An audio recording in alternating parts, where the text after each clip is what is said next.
और ये वो देश है जहां पे कुत्ते को, बिल्ली को, हाथी को, सुअर को, बंदर को या तो भगवान माना गया या उनकी सवारी माना गया या उनका अवतार माना गया या कहीं पे पूजा जाता है। कल को आप कहोगे कि यहाँ से गायों को हटाओ।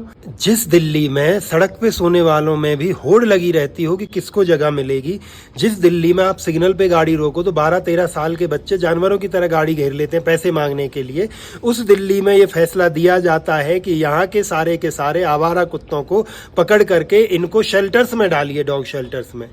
क्या गजब फैसला है भाई, क्या गजब सोच है। आप इसे यूरोप बनाना चाहते हो, लंदन बनाना चाहते हो? नहीं है ये लंदन, नहीं है ये यूरोप, ये उस भारत की दिल्ली है जहां पे आज भी 1 लाख का जो घर गरीब आदमी को दिया जाता है उसे देने के बदले में 10-15 हजार रिश्वत मांग ली जाती है। जहां आज भी मेजर जनसंख्या सरकार के द्वारा फ्री दिए गए राशन पे चल रही है, उस जगह पे आप इसको डॉग फ्री करना चाह रहे हो। मतलब कुछ एक बड़े बड़े पैसे वाले लोग जो 1-1 लाख रुपए का कुत्ता पालते हैं और उसे लेकर के जब सड़क पे जाते हैं तो उसको आवारा कुत्ते परेशान ना करें, तो उनके हित में कुछ हजार कुत्तों के लिए आपने इतना अच्छा फैसला दे दिया। जिन माननीयों को एक जज जिसके घर में करोड़ों रुपए पाए गए उस पे फैसला देने की जल्दी नहीं है, परंतु ये विषय उन्हें इतना संजीदा लगा, इतना महत्वपूर्ण लगा कि भाई यहां से कुत्तों को हटाया जाए।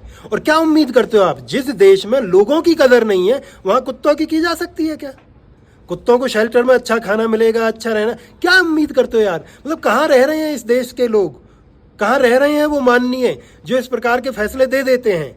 और ये वो देश है जहां पे कुत्ते को, बिल्ली को, हाथी को, सुअर को, बंदर को या तो भगवान माना गया या उनकी सवारी माना गया या उनका अवतार माना गया या कहीं पे पूजा जाता है, जहां पर वसुधैव कुटुंबकम का नारा दिया जाता है, वहां पे आप कह रहे हो कि नहीं भाई इनको साफ करो, इनकी जरूरत नहीं है, शेल्टर बनाओ, इनको निपटाओ।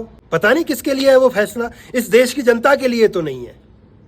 अब भले ही उनको डॉग लवर्स कह दिया जाए या उनको कुछ भी नाम दिए जाएं, जो लोग इस पर आवाज उठा रहे हैं, पर आवाज उठानी जरूरी है क्योंकि यह फैसला इस देश की जनता के हिसाब से, इस देश की संस्कृति के हिसाब से और इस देश के परिवेश के हिसाब से कतई उचित नहीं लगता। और अगर यहाँ पे कमी भी रही तो कमी रही दिल्ली म्युनिसिपल कॉरपोरेशन की। उन कुत्तों को, आवारा कुत्तों को सही से वैक्सीनेट नहीं किया गया रेबीज के लिए, गलती उनकी रही, गलती कुत्तों की नहीं है भाई, जानवरों की नहीं है। कल को आप कहोगे कि यहाँ से गायों को हटाओ, कल को आप कहोगे कि भाई यहाँ से तो चिड़िया भी गलत कर रही हैं, ये भीट करती है, इनको हटाओ। क्या क्या हटवाओगे?